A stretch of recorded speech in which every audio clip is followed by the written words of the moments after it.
العالمین اللہ رب العالمین نے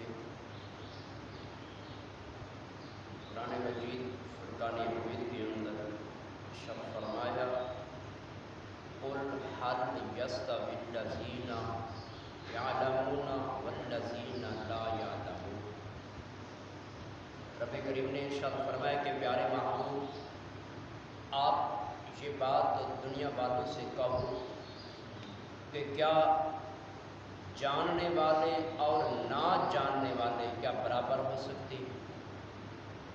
یعنی علم رکھنے والے اور علم نہ رکھنے والے کیا یہ برابر ہو سکتے ہیں؟ یا یوں سمجھو کہ نماز پڑھنے والے اور نماز کو چھوڑنے والے کیا یہ دونوں برابر ہو سکتے ہیں؟ نہیں ہو سکتے۔ اسی طرح ایک اور مقام پہ رب العالمین نے فرمایا یرفع اللہ الذین آمنوا منکم والذین اوتوا العلم درجات۔ رب العالمین نے ارشاد فرمایا کہ اللہ رب العالمین ان کے جو تم میں سے ایمان لائے درجے بلند کرتا ہے، یعنی کہ جو لوگ دائرہ اسلام کے اندر داخل ہو گئے تو اللہ رب العالمین ایمان لانے کی برکت کی وجہ سے ان لوگوں کے درجوں کو بلند کرتا ہے۔ اور پھر فرمایا ان لوگوں کے بھی کہ جن کو ایمان کی دولت دینے کے بعد رب نے علم بھی عطا فرمایا۔ لیکن آج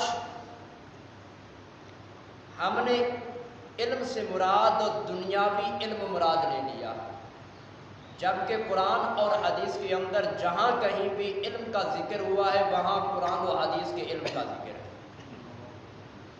تو جس کو رب العالمین ایمان کی دولت عطا کرنے کے بعد پھر دین کا علم بھی عطا فرماتا ہے تو رب العالمین ایسے لوگوں کے پھر علم کے اوپر عمل کرنے کی وجہ سے یا اس علم کو دوسروں تک پہنچانے کی وجہ سے پروردگار ان کے درجوں کو بلند کرتا ہے۔ حدیث مبارکہ ہے حضرت سیدنا معاویہ رضی اللہ تعالیٰ عنہ فرماتے ہیں کہ رحمت دو عالم صلی اللہ تعالیٰ علیہ وسلم نے ارشاد فرمایا کہ جس کے ساتھ اللہ رب العالمین بھلائی کا ارادہ فرماتا ہے تو فرمایا کہ اللہ رب العالمین اسے دین کی سمجھ عطا فرما دیتا ہے۔ یعنی جو لوگ دین کو سمجھنے کی کوشش کرتے ہیں، علم دین حاصل کرنے کی کوشش کرتے رہتے ہیں یا اعمال صالحہ کی کوشش کرتے رہتے ہیں، احکام خداوندی کے اوپر عمل پیرا ہونے کی کوشش کرتے رہتے ہیں، تو سمجھ لو کہ ایسے بندوں کو رب العالمین نے دین کی سمجھ عطا فرمائی۔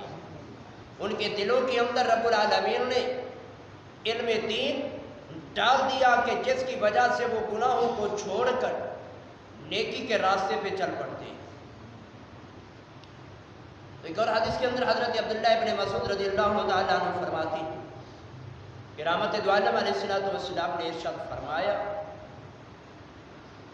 رشک جائز نہیں مگر دو آدمیوں پر تم رشک کر سکتے ہو۔ صحابہ نے عرض کی کہ یا رسول اللہ وہ کون سے دو بندے ہیں کہ جن پر ہم رشک کر سکتے ہیں؟ تو تاجدار مدینہ صلی اللہ تعالیٰ علیہ وسلم نے ارشاد فرمایا کہ ایک وہ شخص کہ جس کو اللہ رب العالمین نے مال عطا کیا، دولت عطا کی، اور پھر وہ اس مال اور اس دولت کو رب کی رضا کے لیے نیک کام کے اندر خرچ کرتا ہے۔ کہ فرمایا کہ تم بھی اس چیز کی تمنا اور آرزو کر سکتے ہو کہ مولا ہمیں بھی ایسا مال عطا فرمایا کہ جو ہم بھی نیکی کے کام کے اندر خرچ کریں۔ اور پھر فرمایا کہ دوسرا وہ شخص کہ جس کو رب العالمین نے علم و حکمت عطا فرمائی اور پھر وہ علم و حکمت سے لوگوں کے درمیان فیصلے بھی کرتا ہے اور پھر اس علم و حکمت کی دوسروں کو تعلیم بھی دیتا ہے۔ یعنی کہ ایسا بندہ جو علم دین سکھاتا ہے، علم دین کا علم دوسروں تک پہنچاتا ہے، تو فرمایا کہ ایسے بندے کے اوپر بھی تم رش کر سکتے ہو کہ مولا ہمیں بھی ایسا علم عطا فرما کہ جو ہم بھی تیرے دوسرے بندوں تک اس علم کو پہنچائیں۔ لیکن آج رش کرنے کی بجائے الٹا ہم حسد کرتے ہیں۔ جس کسی کے پاس مال و دولت دیکھتے ہیں، خوش ہونے کی بجائے رب کی بارگاہ کے اندر یہ دعا کرنے کی بجائے، کیونکہ رب العالمین جو چاہتا ہے وہ کرتا بھی ہے۔ اگر اس نے کسی اور کو دولت عطا کی ہے تو وہ ہمیں بھی عطا کر سکتا ہے، لیکن جب ہم ایسی دعا کریں کہ مولا جیسی دولت اس کو عطا کی ہے وہ جیسی دولت ہمیں بھی عطا فرما، جیسے اس کو نیکی کے کام کے اندر مال خرچ کرنے کی ہمت و توفیق دی ہے، ایسی ہمت اور توفیق ہمیں بھی عطا فرما۔ یہ ایسا دعا کرنی، ایسی تمنا رکھنی یہ جائز ہے، لیکن یہ جائز نہیں کہ مولا اس کو کیوں دی ہے، وہ چیز میرے پاس ہونی چاہیے۔ تو یہ حسد ہے، تو حسد کرنا یہ گناہ بھی ہے، اور قرآن و حدیث کے اندر ایسے کرنے سے اللہ اور اللہ کے رسول نے ہمیں منع بھی فرمایا۔ تو جو انسان رش کرتا ہے تو اللہ رب العالمین اس کی دعا کو قبول بھی فرماتا ہے۔ اللہ رب العالمین جس چیز کے اوپر وہ رش کر رہا ہوتا ہے وہ چیز اس بندے کو عطا بھی فرما دیتا ہے۔ لیکن ہمیں کوشش کرنی چاہیے ایسے کاموں کی کہ جن کاموں کے اندر ہماری دنیا کی بھی بھلائی اور ہماری قبر اور حشر کی بھی بھلائی موجود ہو۔ ایسے کاموں سے ہمیں بچنا چاہیے کہ جن کاموں کے کرنے کی وجہ سے دنیا کے اندر بھی ہمارے لیے مشکلات اور قبر و حشر کے اندر بھی ہمارے لیے شرمندگی کا باعث بنے، تو ایسے عملوں سے ہمیں بچنا چاہیے۔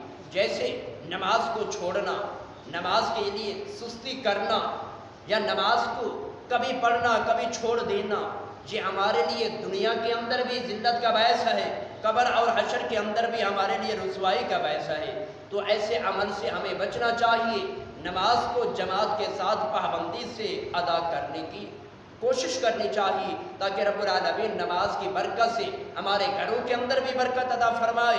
نماز پڑھنے کی وجہ سے رب العالمین ہماری قبر اور حشر بھی ہمارا بہتر فرمائے۔ تو رب ذوالجلال کی پاک بارگاہ کے اندر دعا کہ خالق کائنات ہمیں ان مسائل پر عمل کی توفیق عطا فرمائے۔ آمین۔ وآخر دعوانا الحمدللہ رب العالمین۔